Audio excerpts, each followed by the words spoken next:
I've been in your waters.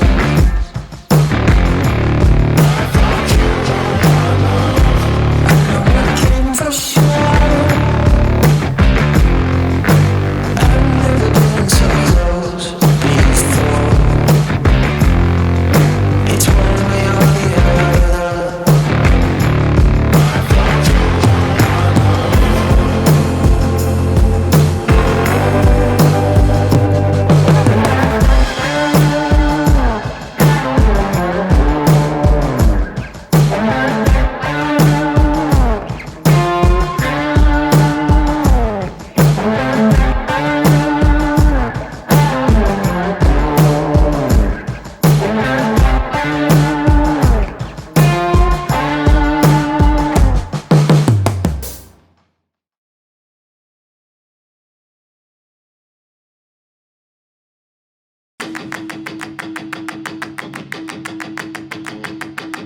On the day in which we went to the Chandigarh railway station to collect the bikes and the luggage, it was pretty exciting. We were all very excited actually because it was the start of the trip. We just landed. We reached when we finally saw the train coming, we reached the station. We didn't know whether there were two luggage bogies, one at the very front and one at the very rear. And we had no idea of knowing which one to go after. Somehow we figured out that okay, this is the one that we need to go to, and we went at the end. Fortunately, we had the keys to the lock outside the container and the key in the port, so we knew that we had the right container. Between the container and the railway station, there was a big gap. So how to bring it down? And by this time, we had already sweated about 2 liters of water each. So we were short on water. We were like really exhausted, and we were wondering how to bring it back. We saw some luggage lying around. We put that luggage between the container and the railway platform, and started rolling the bike off that. First bike we squeezed out, the Ducati came out. We slowly figured out a way to move the GS, which was slightly in the corner, bring it back forth, and then placing something between the platform and the container to bring that also down. So both the bikes were down. Apparently not allowed to start the engines on the railway platform, and so it was quite a scene. On the GS, it was myself and Niklesh who were dragging. On the Ducati, it was Mr. Rao and Bharat who were dragging. And the entire length of the platform, we were dragging these heavy bikes. We just took a couple of rests in between. We just wanted to get out. I think that's the only thing that was on the mind. We just wanted to get out of that railway station, fill the fuel, reach the hotel and have some cold beer. We reached back hotel and we straight away dived into beers in the restaurant.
By the time we reached Narkanda, it was amazing.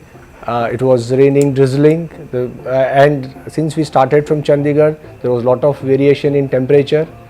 You have to get acclimatized with the temperature, and Narkanda, being in the middle of the forest, was something amazing. By the time we were supposed to reach the destination, it was almost a 10 kilometers of a single pathway. It's a very small one. At the beginning, I thought, okay, we'll find some other good road ahead. As we went by, the road went pretty bad. I was very scared. So what kind of a road is this? Why do people come here in the first place? And the resort was called Agyatavas, I think. Yeah, it was Agyatavas. It was on mountain, in middle of mountains. I don't think anybody would be there. Like the name itself said, Agyatavas. We have become Agyatavas as well.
For me personally, in this entire 8-day trip, second day was more taxing. I would say taxing mainly because it rained, and then I had a wet feet, and because of that, I was basically shivering. Right, so I was trying to understand that okay, it's going to happen now. We're going to reach the Rakcham village now, but it never happened. Because when we reached Sangla, which was I guess 20 odd kilometers before Rakcham, I thought okay, finally we have reached the place. And then I get to understand that you need to ride further down, further 20 odd kilometers in the treacherous terrain. That was very taxing personally for me. How are we going to complete this entire road trip with these type of roads, and where there's a lot of obstacles while riding, and the conditions were very tough. It was raining, the roads were bad, and we were struggling to get a grip on the bike. So finally we reached a hotel, or rather a restaurant which belonged to the resort. Then I thought, okay, finally, thank God we have reached. And then I only understand that we need to ride further 1 more kilometer to the resort. And that's when I said, fine, I'm not going to ride. I'll drive Nikki's car and let Nikki ride the bike. Yeah, so that was, I mean, when I think back, it was a pretty stupid or funny of me. But at that point in time, when you have a wet feet, you just wanted to get into your bed and then just keep yourself warm. But when I look back at it, glad I did it, and it was good fun.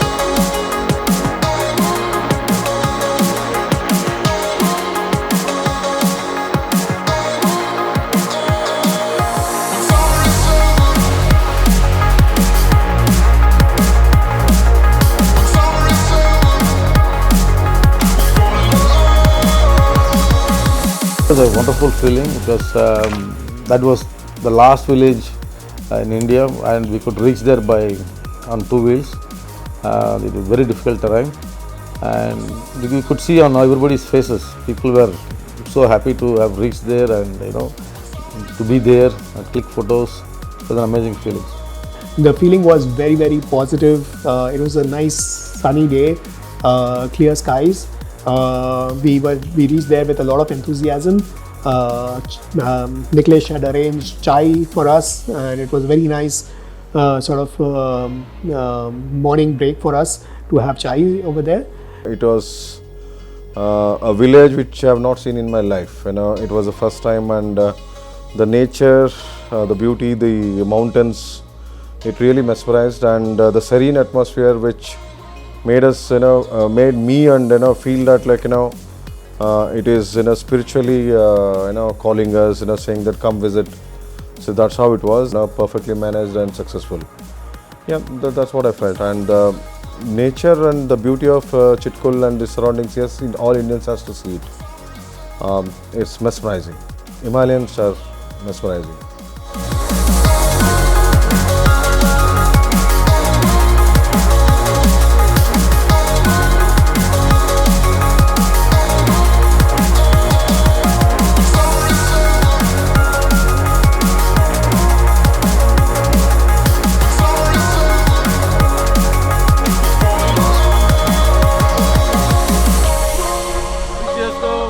Jetty Revellers! Creatures! Hip hip! Hooray! Hip hip! Hooray! Hip hip! Hooray!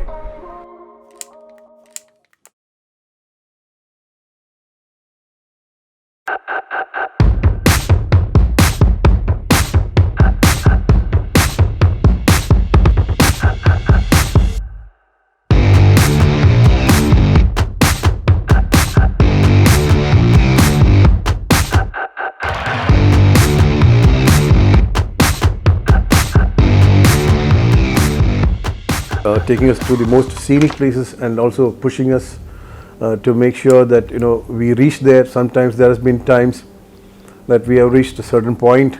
I especially remember two places. One is that Mod village and Chandatal lake. These two places. So we have seen Chitkul and we know what the village is going to look like basically. Do not think about the village itself. I mean, there's nothing much to see. Population somewhere between 200 to about 800,000 maximum. So it's a very small, very small village that is there. Nothing much, but the scene from that village and looking at the Himalayas, that's the beauty of coming to Spiti Valley. Looking at the different colors, especially during this period of time where you have snow peaks and as well as greenery side by side next to each other. Looking at the Himalayas is one of the best experiences that I've had in my life. We rode around 25 odd kilometers in an extremely bad road, and then we were told that you need to ride another 15 odd kilometers to reach the last village. Right now, from a rider perspective, it's not 15 kilometers. From a rider perspective, it's 30 kilometers because you have to go and come back as well, and then also do the remaining 25. So that was the thought process for us. Now if I call the shot now, it's only 50 kilometers, but if I go down and come back, then it's basically you're talking about 80 odd kilometers. So that was what was running behind my mind. But yeah, thanks to Bharat and then Nikki for convincing us, because now when you at that point in time you're frustrated because you're riding a very bad road. You just want to go back to your resort or your hotel. But then when you look back, you'll never get an opportunity again to do that. But the ride back from Pin Valley to Kaza is, I think we all had the most fun riding off-road. I think gradually all our riding skills were improving, and I think that particular ride back from Pin Valley to Kaza was one of the best rides I've had in my life.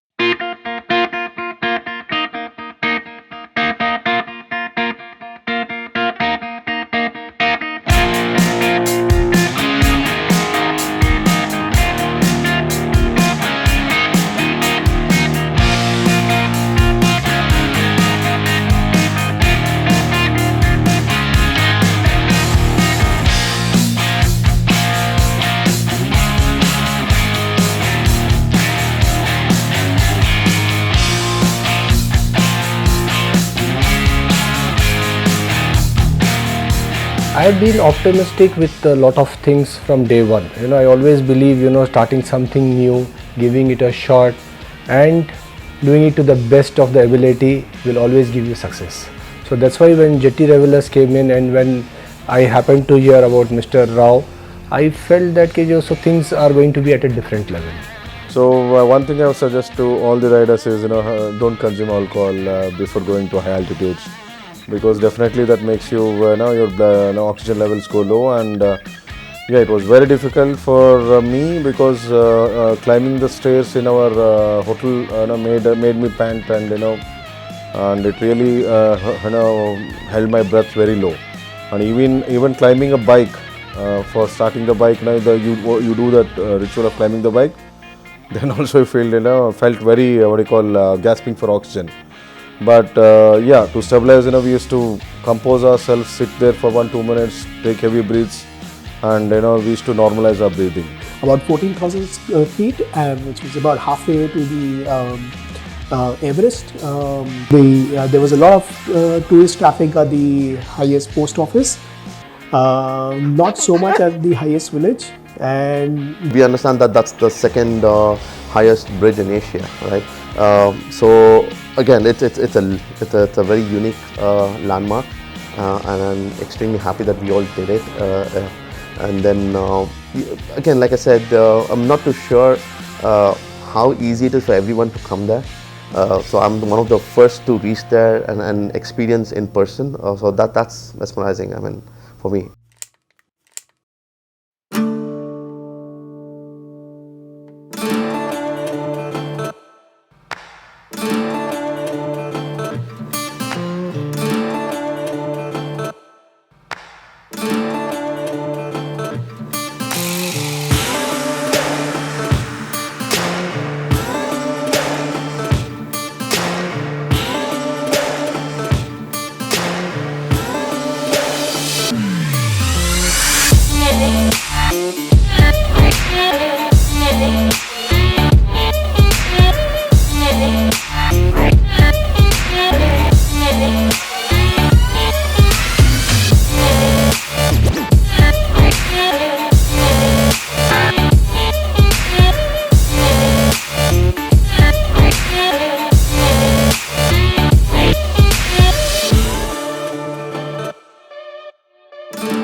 River crossing was a thrill actually. I would have done it multiple times if given a chance. It's again the confidence. No matter what bike you are riding, it's self-confidence. I think once you set your mind that yes, you can do it, you can cross that river, I think anybody can do it. So it was, I think we all enjoyed, though there were few falls in the water. Nicky has been amazing. He helped everybody out. Experience crossing a river on a bike. Okay, I've done it on the car, which I think it's comparatively easy. But then bike, you need to balance. You need to stay on the bike, which is a bit difficult because you don't know. You can't see what's there, what kind of stone or pebble is under the water, right? So you're blindly taking your shot and hoping that none of the rock moves, and then you're still stable. Yeah, personally that was a bit challenging, but having said that, I'm extremely happy that all of us did without an incident. We crossed not once, twice, and after that I guess we had multiple similar crossings, and I think people were so confident that then they just flew over it, right? Which was great. Chandratal, then we were asked to trek for like 1.5 kilometers, so that was another big challenge. And I thought I wouldn't be able to do it, but we did it. Again, it was mindset. Once we set your mind that yes, you come all the way here, you have to see the lake, and you want to touch the water, you want to click some pictures there. That's a milestone because you may never ever do it again in your life. कह सकते हो बचपन में हम लोगों ने ऐसी reverse देखी थी. ऑलमोस्ट मुझे तो 20-22 साल हो गए ऐसी इस तरीके की जो लाइफ को आपको एक्सपीरियंस करना. अभी जो एक्सपीरियंस था एक डिफरेंट एक्सपीरियंस था, उस पानी को छूना और उस पानी में और स्नोफॉल होना, ये सारा एक एक्सपीरियंस बहुत ही बढ़िया था. और चंद्रताल लेक, मुझे ख्वाहिश थी कि मुझे तैरना था, मगर वहाँ पे बोर्ड था कि नहीं तैर सकते और दम भी टूट गया था क्योंकि सांस फूल रही थी ज़्यादा से.